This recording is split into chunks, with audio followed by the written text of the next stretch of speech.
नमस्कार, आप देख रहे हैं दूरदर्शन हिमाचल और मैं हूं आपके साथ प्रिया सिंह। कार्यक्रम नमस्ते हिमाचल में आप सभी का स्वागत है। दर्शकों, आज का कार्यक्रम बेहद खास रहने वाला है। आज कार्यक्रम में हमारे साथ चंबा की खूबसूरती से, चंबा की वादियों से एक चंबा की खूबसूरत आवाज़, चंबा की शानदार आवाज़ भुवनेश भारत जी मौजूद है। आपका बहुत बहुत स्वागत भुवनेश। धन्यवाद मैम। सबसे पहले मैं धन्यवाद करना चाहता हूँ दूरदर्शन हिमाचल का, जिन्होंने आपके सामने मुझे मौका दिया है जी, आप सबका बहुत बहुत शुक्रिया जी। चंबा की आप एक खूबसूरत आवाज़ है और चंबा वैसे ही बहुत खूबसूरत है।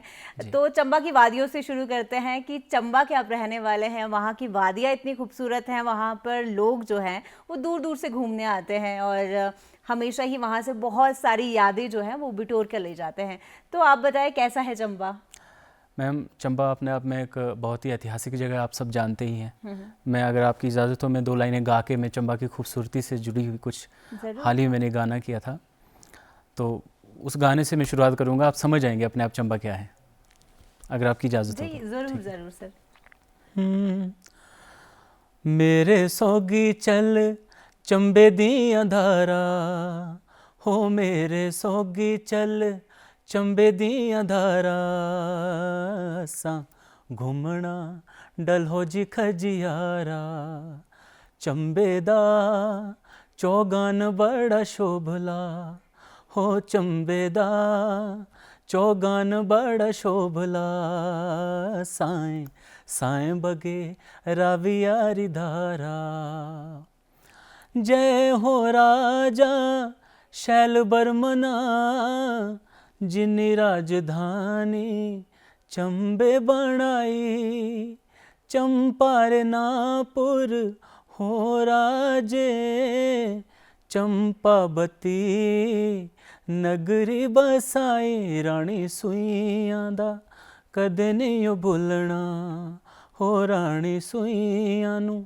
कदे नहीं भुलना, पानी पुज गया नहोना पनिहारा, मेरे सोगी चल चंबे दियां धारा, हो असा घूमना Dalhousie Khajjiar. Thank you ma'am.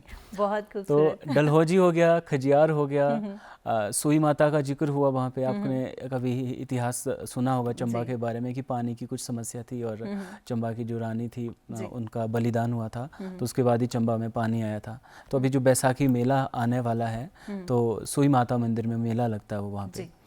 तो ये बड़ी ऐतिहासिक जगहें हैं चंबा की। आप कभी चंबा का कभी आप दौरा करो तो ज़रूर ये सब चीज़ें आप घूम सकते हैं। खूबसूरती है, डलहौजी है, खजियार है, इसको हमेशा ही लोग याद रखते हैं जब भी घूम कर जाते हैं। तो बहुत सारी पिक्चर्स के अपने साथ लेकर जाते हैं, वो यादें अपने साथ लेकर जाते हैं।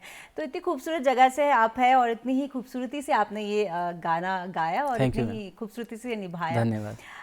आपकी बात करें तो कहाँ से, कौन से चंबा के कौन से इलाके से आप हैं? मैं चंबा में चुराह तहसील है, उस तहसील में एक चांजू, मेरा बहुत ही प्यारा गांव है चांजू। चांजू में देहरा गांव से हूँ मैं। जी। तो आपकी स्कूलिंग कहाँ से हुई है? मेरी स्कूलिंग चांजू स्कूल से ही हुई है। प्राइमरी स्कूल, सेकेंडरी स्कूल मेरा वहीं से हुआ है। 2011 में वहाँ से +2 करके मैं पास आउट होके चंबा कॉलेज में आया था। जी। तो आप इतना खूबसूरत गाते हैं, क्या म्यूज़िक आपने बचपन से ही रखा? नहीं मैम, म्यूज़िक तो कभी मैंने बचपन से सिर्फ ऐसे चोरी चोरी गाते थे, क्योंकि घर में जैसे दूसरे भाई लोग, वो उनमें गाने का थोड़ा सा माहौल होता था। और सबसे बड़ी बात यह है कि मेरे बड़े पापा रहे थे, मेरे ताऊ जी, 98 में उनकी डेथ हो चुकी है बस एक्सीडेंट में। मैं उस टाइम 4 साल का था। तो उनकी एक एल्बम आई थी चंद्रभागा के पार, उसमें उन्होंने 2-3 गाने कोई गाए होंगे। तो मैं तो बहुत छोटा था उस टाइम। तो जैसे जैसे मैं बड़ा हुआ तो घर में बातचीत होती रहती थी उनके बारे में, मम्मी वगैरह मेरे उनके गाने गुनगुनाते रहते थे। तो मैं भी बस वहीं से सुन के, मैं कभी फैमिली के सामने नहीं गाया, लेकिन पहली बार जब मैं 9th क्लास में था तो मैंने स्कूल में गाया था। जी, उन्हीं का जब आपने कहा कि आप 9th क्लास में थे और पहली बार आपके जो बड़े पापा का सॉन्ग था वो आपने स्कूल में गाया था, तो कैसे वो पहला एक्सपीरियंस कैसा था? वो पहला एक्सपीरियंस बहुत फ़नी था, मेरे लिए, क्योंकि मैं बहुत तो हेजिटेशन होती ना बच्चों को। गांव के बच्चे उस टाइम इतने एडवांस नहीं होते कि एकदम से, जैसे आज के बच्चे ज़रा भी उनमें झिझक नहीं होती है, लेकिन हमारा वैसा नहीं था। हम बहुत डरते थे, आगे आने से डरते थे। तो मैं 9th में था जब पहली बार कुछ स्कूल में कुछ ऐसा हुआ कि सारे बच्चे बाहर रखे हुए हैं ग्राउंड में, तो हमारे टीचर्स ने बता दिया कि आज सबसे गाने गवाएंगे, हर क्लास से कोई ना कोई बच्चा गाने गाएगा। तो हमारी क्लास से कोई भी बच्चा सामने नहीं गया, तो सर ने ऐसे हमारा मजाक ही उड़ा दिया कि इस क्लास के सारे बच्चे निकम्मे हैं। तो मुझे वो बात थोड़ी सी पिंच हो गई, तो मैं ऐसे उठ गया खड़ा, तो मैं बिल्कुल शिवरिंग कर रहा था, मैं कांप रहा था। तो सर को लगा कि इसको कुछ चक्कर आ रहा है या कुछ पानी पुनी चाहिए होगा इसको, तो पूछा गया क्या हुआ। मैंने कहा सर गाना गाना है मुझे, तो मेरे को हंसने लग पड़े कि गाना गाना, तो इतना डरा कि मैं कांप क्यों रहा है। तो फिर जब सामने बुलाया मुझे, तो अब यकीन मानिए मैं बैक बेंचेस था, मैं सबसे पीछे होता था। मैं सामने आना मेरे लिए बहुत बड़ी चुनौती थी, क्योंकि सभी लोगों को मैं दिख रहा हूँ, तो तब तो मुझे और ही ज़्यादा कंपी हो रही थी। पर फिर ये था कि मेरी नज़रें आसमान की तरफ थी, मैं कांप रहा था और मैं उनका गाना गा रहा था जी। मेरे ऊपर बच्चे हंस रहे थे, क्योंकि आवाज़ या गाना वो बात की बात, लेकिन पहले जो मेरा जो वहाँ पे फिजिकल अपीयरेंस थी, जो मैं कांप रहा था, उस चीज़ को देख के उनको बड़ी हंसी आ रही थी जी। और मतलब वो आपने हिम्मत तो की कि आप गा रहे हैं, मतलब इतने सारे बच्चों में डर है, पर आपने उठे और गाया, बड़ी बात ये है। किसी ने फोर्स नहीं किया मैम। उस टाइम क्या होता था, बच्चे छिपते थे इन चीज़ों से कि हमें ना पूछ ले कि आप ये काम करो, ज़्यादातर कोशिश छिपने की करते थे। लेकिन मेरा ये था, मुझे कोई फोर्स नहीं करता था कि आप उठ के ये काम करो। मुझे ये था कि मुझे जाना है आगे। डर बहुत था, लेकिन बेशक बेइज्जती हो जाए, लेकिन जाना है आगे, जाना है, मतलब कुछ तो गाना है मुझे। हाँ। इज्जत पे बात आ गई हमारी क्लास की, इज्जत पे बात आ गई जी। भुवनेश, बहुत सारी आपसे बातें करनी है, पर आपको एक स्पेशली गाना है भावा रूपिये, जो मुझे खासतौर पर बहुत पसंद है, तो इस पे तो हम बात करेंगे। उससे पहले हम चाहते हैं कि हमारे दर्शकों को वो दिखा दिया जाए कि किस तरह से फिल्माया गया है। जी।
बहुत ही खूबसूरत। जैसा हमने पहले कहा कि मेरा तो ये फेवरेट है, और मुझे लगता है कि ये हमारे जो दर्शक देख रहे हैं उनका भी ये बहुत ही पसंद करते होंगे इस सॉन्ग को, क्योंकि बहुत समय से हम सुनते हैं और एकदम ट्रेडिशन के साथ जुड़ा है, और जो इसमें आवाज़ है वो बहुत ही खूबसूरत है। तो हम लाइव भी आपसे ये सुनना चाहेंगे। जी मैम, ज़रूर। भवा रूपिये भवा रूपिये हो खेल दिए जे मेरी भवा रूपिये हो खेल दिए जे मेरी भवा रूपिये हो दंदड़ू शोए मेरी भवा रूपिये। थैंक यू मैम, धन्यवाद। सुनने में बहुत ही अच्छा लगा, पर हम चाहते हैं कि आप बताइए जो आपने शब्द यूज़ किए इसका क्या मतलब है। ये मैम जो गाना है वैसे ये ट्रेडिशनली कुल्लू जिले का गाना है, लेकिन मैंने चंबियाड़ी लोक धुन करके ये एक एल्बम बनाया था जिसमें मैंने 2-3 गाने मैशअप करके मैंने किए थे। तो ये भावारूपी एक लड़की है, उनकी सुंदरता के ऊपर आधारित ये गाना है। हाँ, तो किस तरह से वो अपनी सखियों के साथ खेल रही है, उसकी सुंदरता को यहाँ इस गाने में दर्शाने की कोशिश की है और आपने बहुत ही बखूबी वो कोशिश निभाई भी है। धन्यवाद जी। तो हम स्कूल की बात कर रहे थे कि आपने पहली बार स्कूल में वो गाना गाया था, तो उसके बाद कब आपको दूसरा मौका मिला जब आप खड़े हुए और आपने सबके सामने गाना शुरू किया? स्कूल में जब मैंने क्योंकि सेंटर ऑफ अट्रैक्शन में क्यों बना स्कूल में, क्योंकि मेरी जो हालात थे, जो हालत थी जी। वो ज़्यादा लोगों को पसंद आई, स्टूडेंट्स को भी, टीचर्स को भी, कि जब भी ऐसा कोई इवेंट होता था स्कूल में तो फिर मेरा स्पेशली नाम लिख लिया जाता था कि इससे ज़रूर गाना सुनना है। कि बच्चा, अब टीचर्स की नज़र में तो चलो बच्चा है, वो तो हम हमेशा हमारा जो भी अच्छी चीज़ें हैं उसको सामने लाने की कोशिश करते हैं, लेकिन जो बच्चे होते हैं उनके लिए एक ऐसा मोमेंट बन जाता है कि जब उनको हंसने का मौका मिलेगा, कुछ नया देखने को मिलेगा कि अब क्या गाएगा। और मेरी समस्या ये थी कि जैसे बच्चे सामने हंसते थे मेरे ऊपर, मैं भूल जाता था। वो एक तो हेजिटेशन तो है ही, आपको झिझक है, उस चक्कर में मैं गाना ही भूल जाता था। और जब भूल जाता था तो और ज़्यादा फिर डर भी लगता था, बच्चे हंस रहे थे। तो टीचर्स ने क्या करना, पीछे से एक सर हमारे रहे हैं, अशोक सर, जो हमें पॉलिटिकल साइंस पढ़ाते थे, उन्होंने मुझे बहुत इनकरेज किया है। मैं आज भी उनको याद करता हूँ, उनका बहुत शुक्रिया तहे दिल से करता हूँ। वो मुझे इनकरेज करते थे इस बात के लिए कि शाबाश, मतलब जब मैं भूल जाता था तो उन्होंने पीछे से क्लैपिंग की, शाबाश भुवनेश, कम ऑन, और मुझे फिर से गाना याद आ जाएगा। तो मैं एक लाइन फिर से गाऊंगा, फिर भूल जाऊंगा, फिर बच्चे हंसेंगे, फिर सर मुझे पीछे से मोटिवेट करेंगे, मैं फिर से याद करूंगा। तो ऐसे चलता रहा और 3 साल तक मेरा वैसे धीरे धीरे जैसे स्कूल में जो भी इवेंट होते थे तो बस वहीं से मेरा प्लेटफॉर्म स्टार्ट हो जाता है। जी।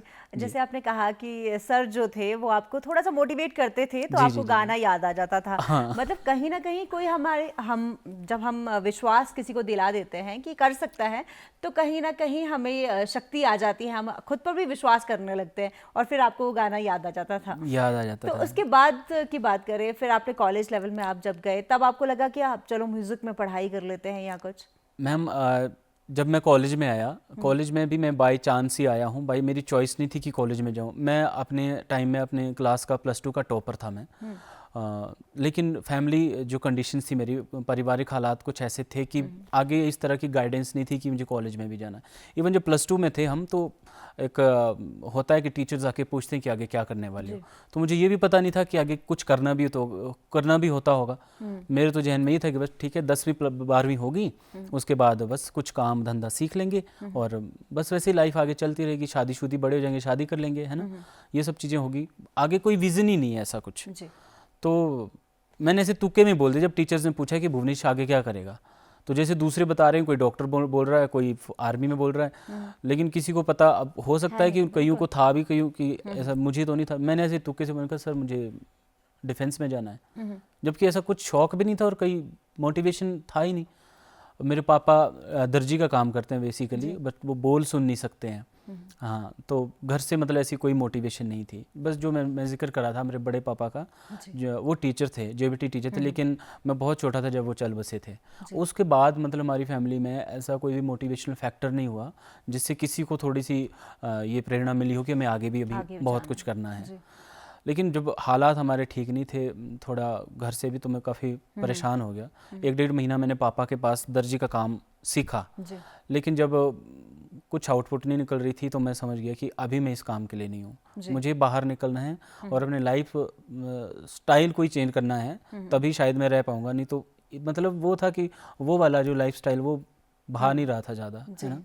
तो मैं निकल आया था वहाँ से चंबा के लिए। फिर चंबा जब आ गए तो वहाँ पे फिर जब भी कॉलेज में जो स्टूडेंट्स जो फंक्शंस होते थे, तो जहाँ मौका मिलता था, उसके बाद टर्निंग पॉइंट कहीं ना कहीं टर्निंग पॉइंट आया में आ गया। जी, टर्निंग पॉइंट की बात करेंगे, उसके बाद की फिर आपसे सुनेंगे इस बारे में, पर उससे पहले आपसे एक खूबसूरत कोई गाना सुन लेना चाहते हैं। हाँ, मैं वही अपने पापा का ही गाना गाऊंगा जिनका मैंने मतलब मेरी म्यूजिक की जर्नी वहीं से स्टार्ट हुई है। तो उनका गाना 2-3 गाने थे उनके, मुझे बहुत पसंद है और मैं हमेशा उन गानों को गुनगुनाता हूँ।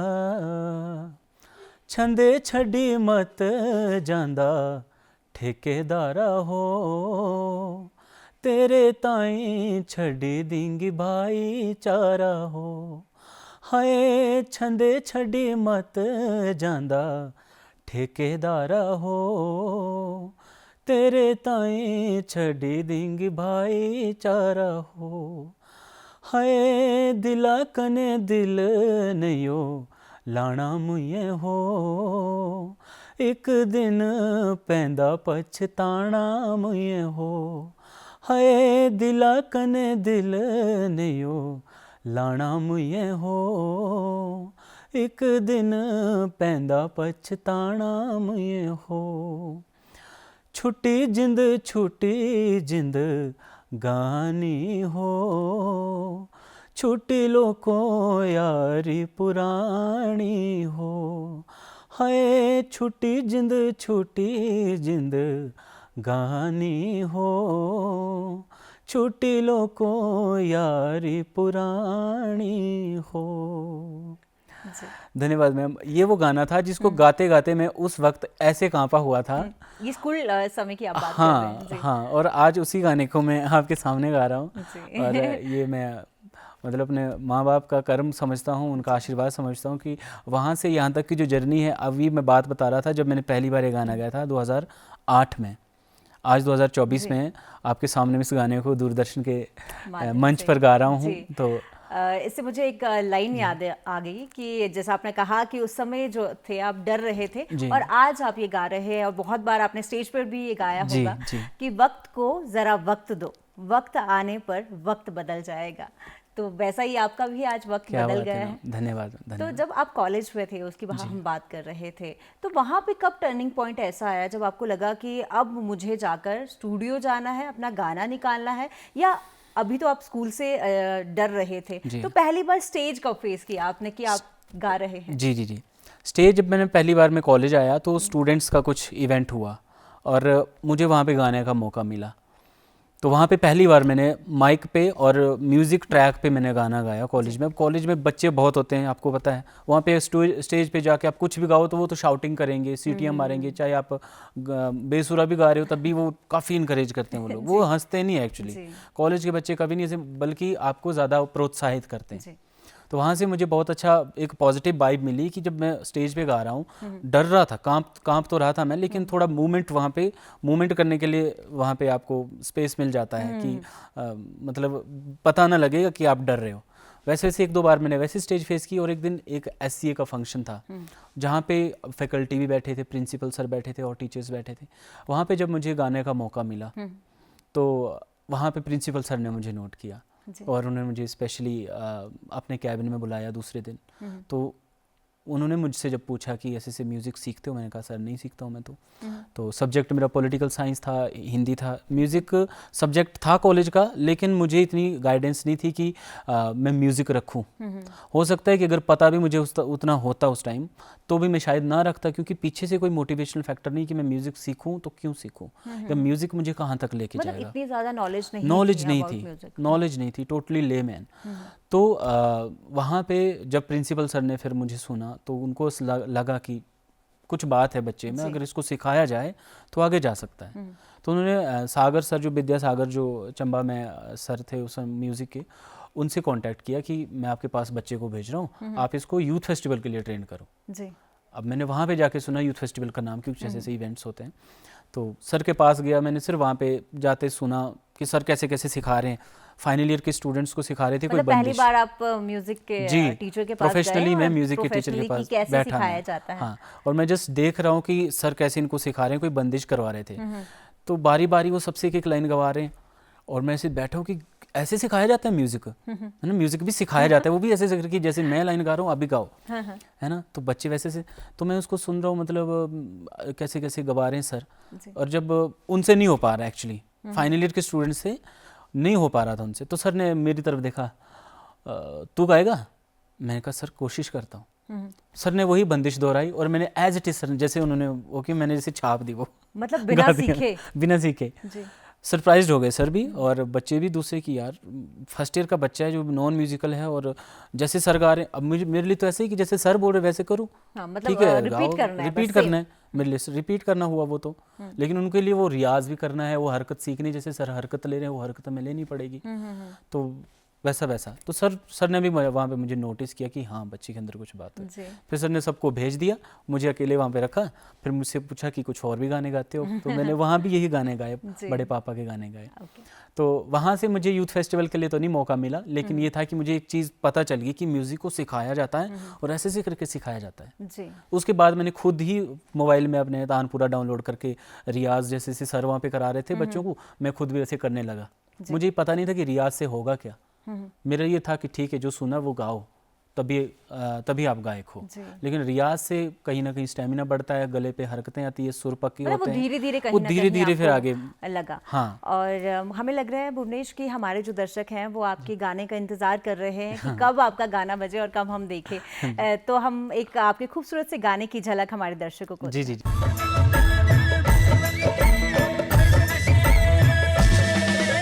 रेडुआ लगा हो दुर्गो रेडुआ लगा हो, ओ भलिए तीजो ताहेरूर महीना तेरुआ लगा हो। रेडुआ लगा हो ओ दुर्गो रेडुआ लगा हो, ओ भलिए तीजो ताहेरूर महीना तेरुआ लगा हो। रेडुआ लगा हो ओ दुर्गो रेडुआ लगा हो, ओ भलिए तीजो ताहेरूर महीना तेरुआ लगा हो।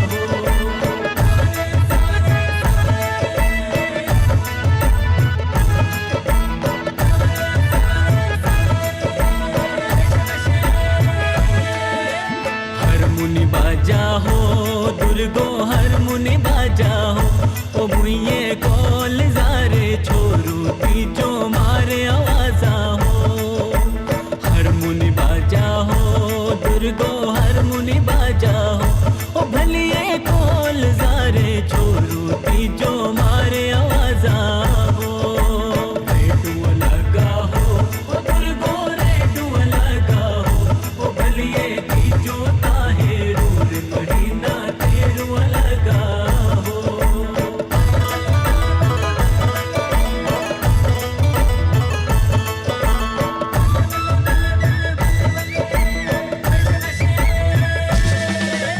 बरखा लगी हो दुर्गो बरखा लगी हो, ओ भलिए लूणारी चढ़ाई ते जंगा हर का लगी हो।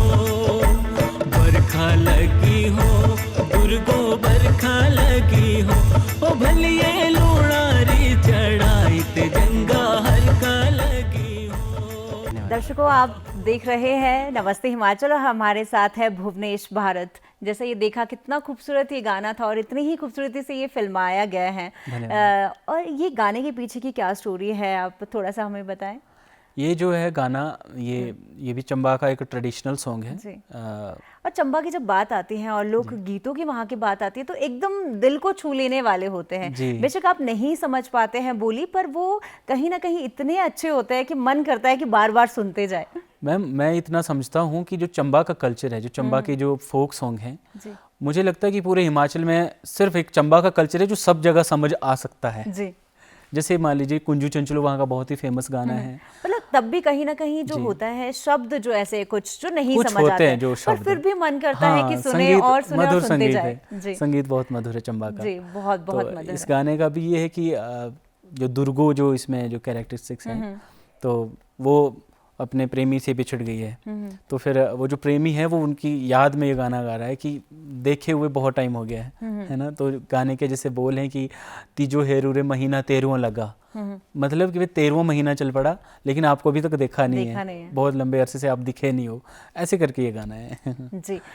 तो जब ये फिल्माया गया है और आपने भी बखूबी इसमें काम किया है, तो वो कैसे एक्सपीरियंस था? क्योंकि अभी तक का एक्सपीरियंस हमने आपका सुना कि आप डर ही रहे हैं। मैं डर ही रहा। जी। तो कब, चलिए पहले हम बात करते हैं स्टूडियो की आपकी। स्टूडियो तक का कदम कैसे पहुंचे? स्टूडियो तक का कदम, स्टूडियो से पहले मैं एक जिक्र करना चाहूँगा, जब 2017 में मैं पहली बार मैं कोई रियलिटी शो जीता, वो था स्टेट लेवल का हिमाचल आइडल करके।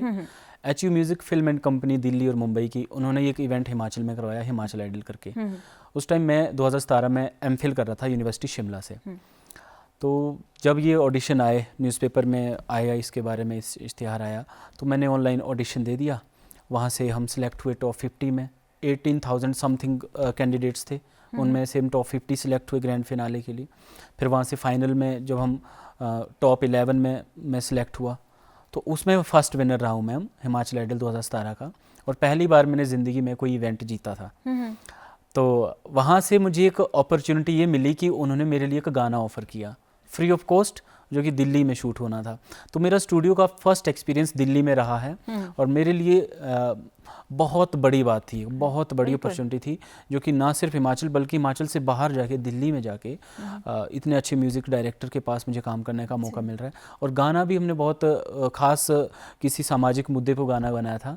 वो था अनाथ और बेसहारा जो बच्चे होते हैं, जो सड़कों चौराहों पे जो भीख मांग के जो गुजारा करते हैं, उन बच्चों की लाइफ, उनकी एजुकेशन स्टाइल के ऊपर हमने वो गाना बनाने की कोशिश की थी। तो सर ने बहुत ही अच्छे शब्दों से उस गाने को बनाया भी है, और मैंने उसमें कोशिश भी की है। नादान परिंदे टाइटल करके वो गाना था। तो हम चाहेंगे कि आप सुनाएं हमें। जी मैम, ज़रूर ज़रूर।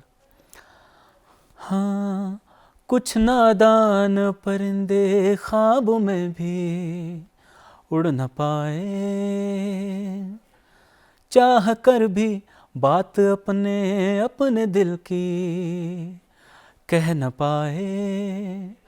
उनके परों को बढ़ने दो ज़रा,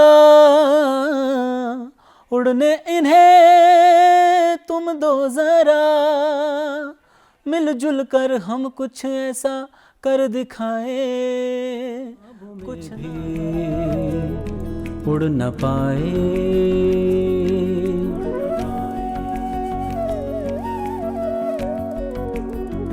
हो कुछ नादान परिंदे ख्वाबों में भी उड़ न पाए,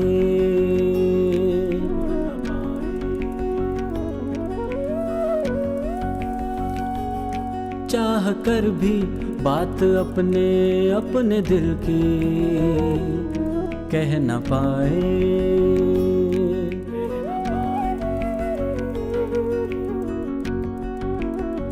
हो चाह कर भी बात अपने दिल की कह न पाए। उनके परों को बढ़ने दो जरा, उड़ने इन्हें तुम दो जरा, उनके परों को बढ़ने दो जरा, उड़ने इन्हें तुम दो जरा, खिलने से पहले ही ना मुरझाए, कुछ नादान परिंदे ख्वाबों में भी उड़ ना पाए।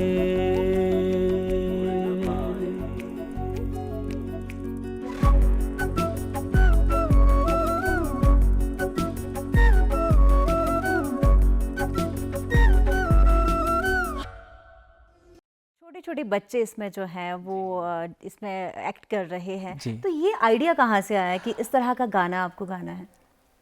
मैं जब दिल्ली जा रहा था रिकॉर्डिंग के लिए, तो दिल्ली बस स्टैंड पे मैं ऐसे खड़ा था, तो 2-4 बच्चे आ गए छोटे छोटे, और ऐसे अपने आप ही शूज़ पॉलिश करने लग पड़े मेरे, और काम मांगने लगे वो।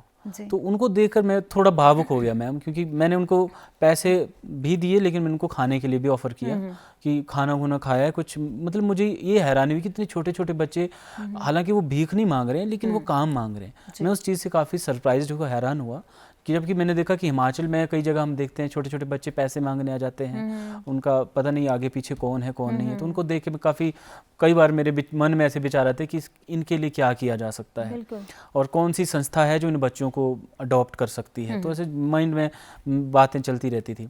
तो जब वहाँ से मैं स्टूडियो पहुँचा, तो सर ने जब मुझे ऑफ़र किया कि आप क्या गाओगे, कोई पहाड़ी सॉन्ग चाहिए, भजन चाहिए, या कुछ भी आप बोलोगे। और वो आपका फ्री सॉन्ग था? फ्री सॉन्ग था, पहला सॉन्ग था, एज ए रिवार्ड था मेरे लिए हिमाचल आइडल बनने के बाद।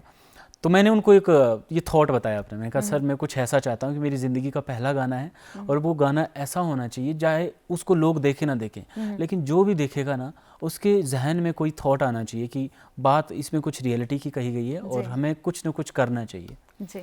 तो सर ने भी थोड़ा मंथन किया उसकी कि ठीक है बहुत अच्छी बात है।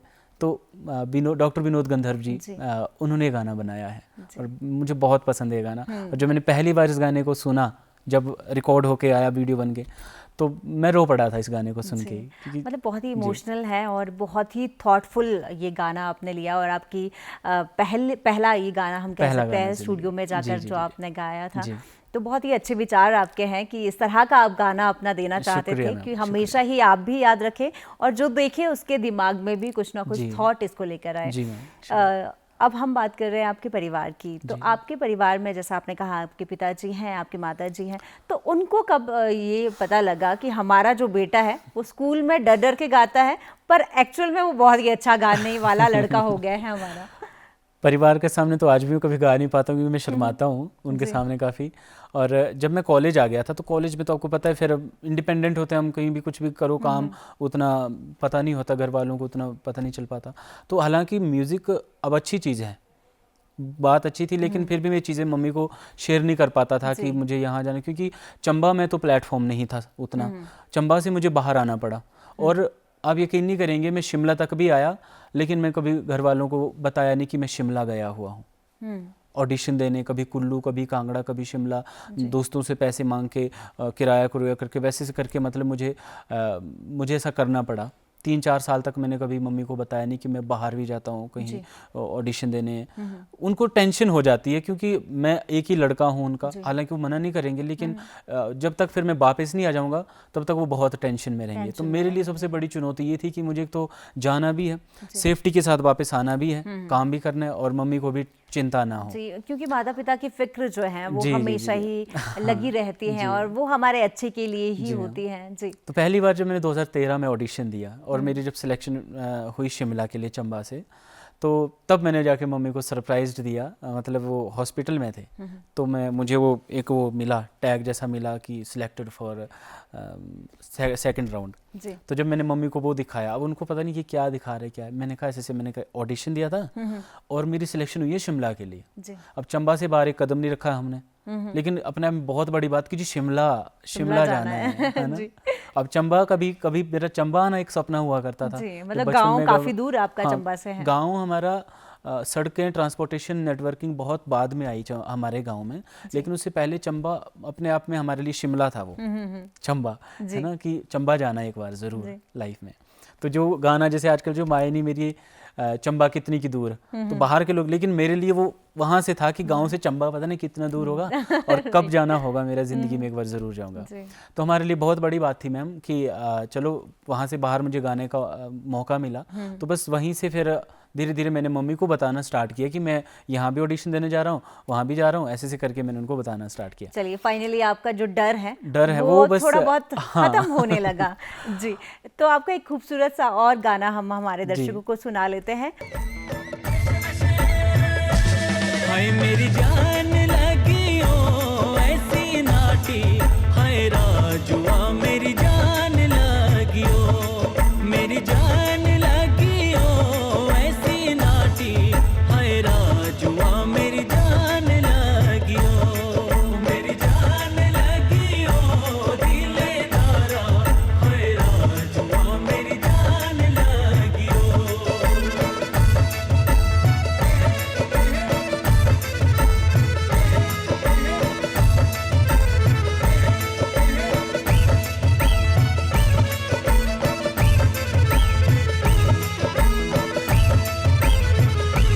हाय मेरी जान लगी ओ ढोली दारा, हाय राजुआ मेरी जान लगी ओ मेरी जान लगी ओ ढोली दारा, हाय राजुआ मेरी जान लगी ओ मेरी जान लगी ओ दिलेदारा, हाय राजुआ।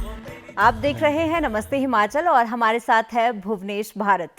तो भुवनेश, आपका टैलेंट तो हमें पता लग ही गया है कि आप म्यूज़िक आपने पढ़ाई नहीं की उसके बाद भी आप इतना अच्छा गाते हैं कि हमारे दर्शकों को लग रहा होगा कि आपने कोई पीएचडी या कुछ अच्छे लेवल पे पढ़ाई म्यूजिक की है। इतने सुर और ताल जो है एकदम सही बिठाना बहुत मुश्किल होता है। तो आपको क्या लगता है ये भगवान का आशीर्वाद ही है?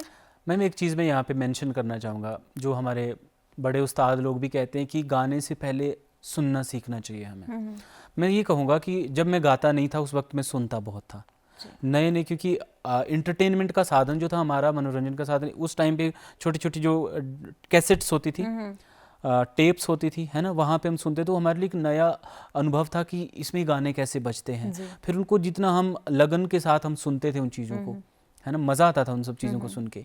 बाकी उस टाइम अब जैसे हमारे घरों में, समाज में आसपास शादियाँ, नवाड़े, जगराते ये सब होते हैं, लेकिन वहाँ के संगीत को लोग उतना मतलब फोकस होकर नहीं सुनते। उनके भाई भी चलो सब चीज़ें होती है, लेकिन जब कहीं टेप रिकॉर्डिंग बजती थी तो उस चीज़ को बड़े अटेंशन के साथ सुना जाता था। तो गाने से पहले सुनने को बहुत मिला। गांव में किसी के घर में भी डेक लाई जाएगी, डेक बोलते हैं हम उसको। एक तो उस समय इतना ज्यादा होती नहीं थी हाँ, ये सब चीजें, तो आपको एक तो अट्रैक्शन उसकी होती है कि नई कोई चीज आई है और यहाँ से आवाज आ रही है, तो और ज्यादा एक्साइटमेंट रहती है। मैं सिर्फ यही बोलूंगा कि मैं किसी उस्ताद से सीख नहीं पाया, लेकिन सुनने के लिए तो उस्ताद नहीं चाहिए जी। सुनने के लिए आपको बस सामने का आना चाहिए, है ना। और हमारे गांव में क्या होता था, अच्छे लिसनर है। जी। हाँ, मैं ये बात कह सकता हूँ कि गायक का पता नहीं, लेकिन मैं लिसनर बहुत अच्छा हूँ।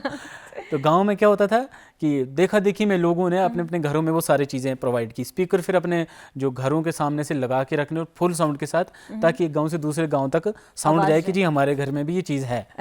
तो वो हर तरफ वो सब कुछ सुनने को मिलता था। तो संगीत में सुनने के साथ साथ गुनगुनाने भी लग पड़े।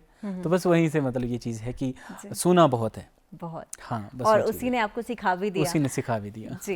अब बात करते हैं आपके दूसरे गाने की, कि दूसरा गाना भी आपको फ्री ही मिला था, जैसा आपने कहा कि आपको पहला गाना जो था वो फ्री मिला था, वो अवार्ड के तौर पर आपको मिला था। तो दूसरे गाना कब आप? 2020 की बात है मैम। मैं चंडीगढ़ में था, तो उस टाइम हरियाणा में एक कंपटीशन आया। मेरे किसी दोस्त ने मुझे शेयर किया पोस्टर की, ऐसे करके कोई कंपटीशन हो रहा है हरियाणा में। और उसके पीछे की मैं आपको लॉजिक बताता हूँ। उसके वो सबसे बड़ा टर्निंग पॉइंट मेरी लाइफ में वो रहा है कि मैं जब जा रहा था हरियाणा, तो मैं 2-3 बार ऑटो से बस के लिए जा रहा हूँ, बस स्टैंड पहुँच के मैं फिर से वापस आ रहा हूँ। मुझे समझ नहीं आ रही कि मैं जाऊँ कि ना जाऊँ। 2-3 बार मैं फिर अपने आप से बहुत लड़ाई की, क्योंकि पहली बार अम्बाला जा रहा हूँ, जाना भी चाहिए कि नहीं जाना चाहिए। फिर फाइनली मैंने अपने आप को पीछे रखा और काम को आगे रखा कि जब मैं गायक हूँ, मुझे गायक बनना है, तो जहाँ पे मुझे मौका मिलेगा। पहले तो मैंने कभी नहीं रोका अपने आप को, अभी मुझे क्यों इतनी प्रॉब्लम हो रही है, तो मैंने जबरदस्ती मैंने अपने आप को वहाँ पे ले गया। और कहीं ना कहीं खुद से कई बार हमें जबरदस्ती करनी पड़ती है मैम, करनी और वो जरूरी भी होता है। जरूरी है, जिंदगी में ये चीज़ आजमाइश की हुई है मैंने। मतलब जरूरी नहीं है कि कोई दूसरे ही हमें हमेशा हाथ पकड़कर आगे ले जाए, बट जैसा आपने कहा कि खुद से जबरदस्ती आपने की और वो जबरदस्ती आपकी लाइफ में इतना बड़ा चेंज लेकर आई। मैं अभी भी वो चीज़ याद करता हूँ कि कुछ पता नहीं भगवान ने कौन सी उस टाइम मुझे सद्बुद्धि दे दी कि मैं चला ही गया था, क्योंकि उसके बाद मुझे जो चीज़ें मिली वो शायद मेरी किस्मत की बात है कि अगर मैं नहीं गया होता तो बहुत कुछ मिस कर देता मैं। तो मैं वहाँ जब गया, वहाँ पे मेरा ऑडिशन हुआ, फर्स्ट राउंड, सेकंड राउंड, और मैं फाइनल भी वहाँ पे जीत के आ गया। ना सिर्फ जीत के आ गया, मुझे वहाँ पे वो सॉन्ग ही नहीं मिला, बल्कि वहाँ से मुझे एक कॉन्टैक्ट मिला, दूरदर्शन जलंधर से मुझे कॉल आ गया कि ऐसे से करके हमें एक डॉक्यूमेंट्री फिल्म बन रही है, एक गुरुवाणी, गुरु नानक देव जी की लाइफ पे। तो उसमें एक जो टाइटल सॉन्ग है उसको गाने के लिए एक सिंगर चाहिए हमें, जो आकाशवाणी का रजिस्टर्ड भी हो। तो वो सब चीज़ें मेरे पास थी ऑलरेडी। तो मुझे वहाँ पे प्लेबैक का मौका मिला मैम। ये इंडियन गवर्नमेंट का प्रोजेक्ट था ये, तो मुझे पहली बार उसमें प्लेबैक सिंगिंग का भी मौका मिला। तो मुझे वो गुरुवाणी, तो हम चाहते हैं वो पहले आप गुनगुना लें, उसके बाद ये बातचीत हम जारी रखेंगे। हाँ, मुझे जब वो गाना मिला था जो उसका था, गुरुवाणी का था, नानक नाम है शबनम जैसा, खुशबूदार हवा का नाम, नानक नाम है शबनम जैसा, खुशबूदार हवा का नाम, सांस के साथ, ऐसे करके कुछ ही गाना था। तो बहुत प्यारा गाना था ये। मुझे पहली बार मौका मिला था। और म्यूज़िक जो इसके फिल्म डायरेक्टर थे वो जयपुर राजस्थान से आए हुए थे, तो उन्होंने बहुत मुझे बहुत वो माहौल दिया और काफ़ी अच्छा मुझे वहाँ पे सीखने को मिला। और जब भी हरियाणा वाला जो कंपटीशन मैंने विन किया था, जहाँ से मुझे एक गाना भी मिला था अन्ना प्यार करके, तो वो मेरा सेकंड फ्री ऑफ कॉस्ट और स्टूडियो एक्सपीरियंस रहा है मेरा। तो उसकी अन्ना कुछ प्यार लाइनें, भी हम सुन हाँ। लेते हैं आपसे। तेनू मिलके मिट गए सारे गम, तेरे वल नू आंदे मेरे कदम, सब सुपने तू कर दिते पूरे, तू हर पल रह बस अखियां मोरे, हुण जीना मरना यारा तेरे नाल, ऐना प्यार ऐना प्यार ऐना प्यार तेरे नाल, ऐना प्यार ऐना प्यार।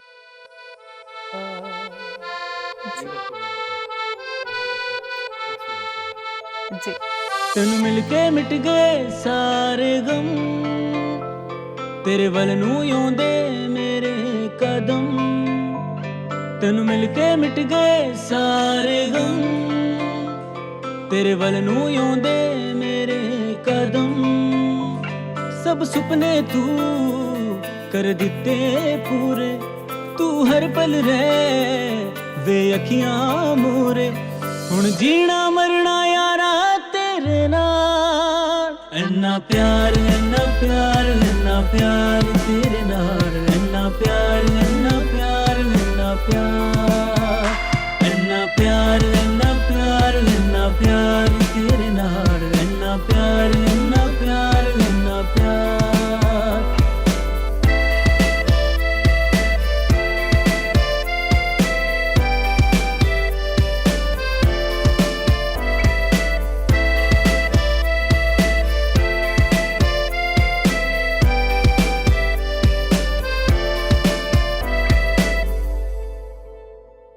तू कोल होवे तां ठंडरू नू पैंदी, मैं तेरी हो जा हर चीज कहंदी, तू कोल होवे तां ठंडरू नू पैंदी, मैं तेरी हो जा हर चीज कहंदी, बस तैनू चेते मैं करदी रहिंदी, तेरे मारी सजना मैं ताने सेंदी। कितनी ही खूबसूरती से ये करवाया हाँ, गया है। और मैं ये धन्यवाद बार मैम। बार शब्द कह रही हूँ खूबसूरती, और जैसी चंबा की हमने पहले बात की थी कि खूबसूरत है, वैसी ही खूबसूरती से आप सारे गाने जो हमने सुने हैं, और हमारे दर्शक भी ये बिल्कुल कहना चाहते हैं आपसे कि कितनी ही खूबसूरती से आपने निभाई भी है वो। धन्यवाद मैम। ये जो आपका सेकंड गाना था, पहला आपने जो गाना कहा कि मैं उसे याद रखना चाहता था, एक हाँ। थॉटफुल बनाना जी, चाहता जी, था, जी, जी। तो ये इस गाने की क्या स्टोरी है? इस गाने की ये था कि ये उन्हीं की तरफ से था, उन्होंने कोई मेरे से थीम नहीं पूछा कि आपको किस तरीके, बस ये था कि उन्होंने बना दिया और कंपोज भी उन्होंने कर दिया कि ऐसे ऐसे करके गाना है। और मतलब आपको आप लिखते नहीं हैं हाँ, गाने? मैं ऐसा? लिखता नहीं हूँ, कम ही लिखता हूँ मैं खुद। लेकिन ये था कि अब वो थे, पंजाब की पार्टी थी, आपको पता है कि ये लोग तो फिर पंजाबी ही लिखेंगे, है ना, तो मैंने भी वो एक्सेप्ट कर लिया कि चलो ठीक है, जैसा, क्योंकि मुझे खुद को वर्सेटाइल रखना है, मैं ये चीज़ बिल्कुल, समझता हूँ कि किसी एक पर्टिकुलर जोनल तक सीमित नहीं रखना है। अब मैंने हर तरीके के गाने सुने हैं, तो मैं कोशिश भी यही करता हूँ कि बीइंग एन आर्टिस्ट मुझे हर तरीके का गाना आना चाहिए, चाहे फिर वो बॉलीवुड हो, हिमाचली गाओ तो हिमाचली लगना चाहिए, बॉलीवुड गाओ तो बॉलीवुड का टेस्ट आना चाहिए वो, तो कोशिश मेरी ये रहती है। जी, तो चंबा की हम बात कर रहे हैं और चंबा के आप रहने वाले हैं, तो वहाँ का एक फेमस गाना है कुंजू चंचल, हाँ, बहुत तो पसंद हम है। चाहते हैं कि आप वो गाएं। ठीक है, ज़रूर। जी चंचलो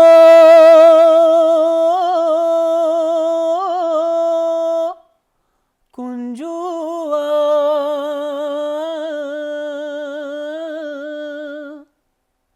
चंचलो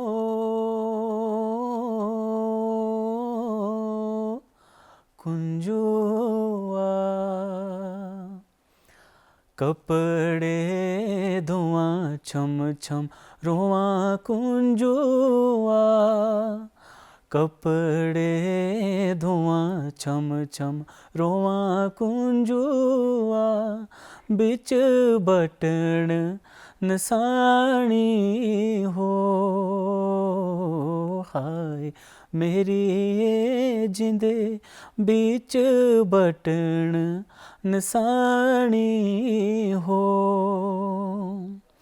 बटना रगम न तू करे चंचलो हो, बटना रगम न तू करे चंचलो, चंबे चांदी बथेरा हो हाय मेरी जिंदे चंबे चांदी बथेरा हो।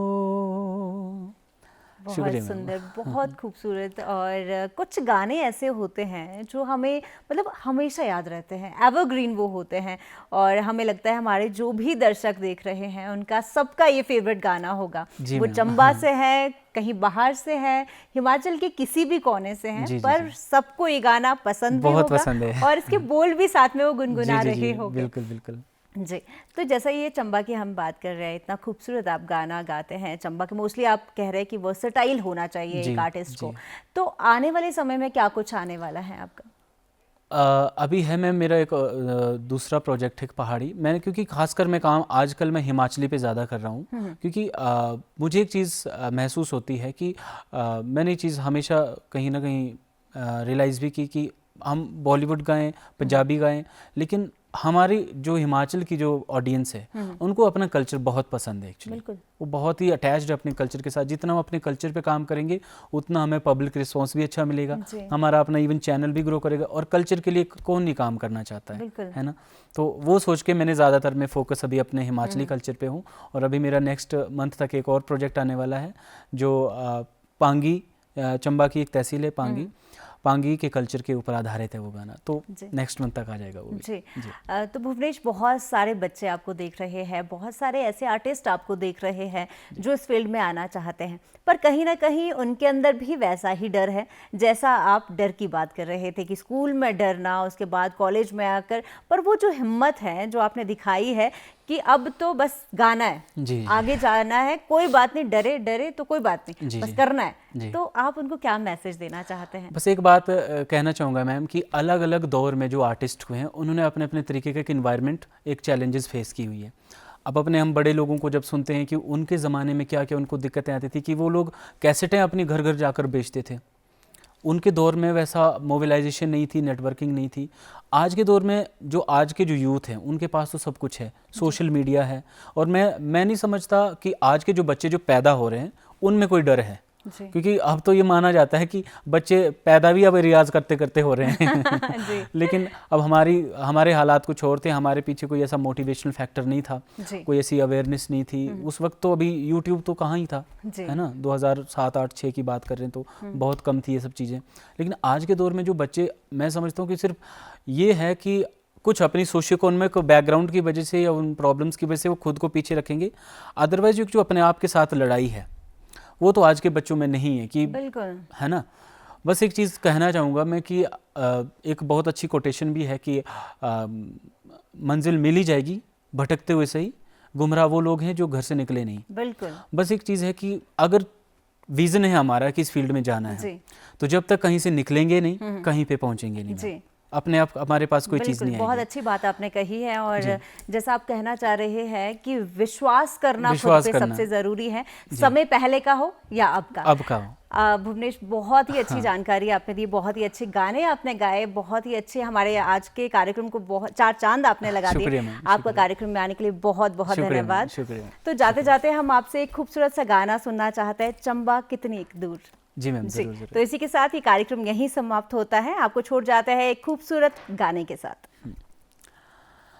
पैरां दी पुड़िया मिंजो न शोभदी, पैरां दी पुड़िया मिंजो न शोभदी, चंबारी चपल मशहूर है, माए नी मेरी जमुए दिराहे, चंबा है कितनी के दूर है, माए नी मेरी जमुए दिराहे, चंबा है कितनी के दूर।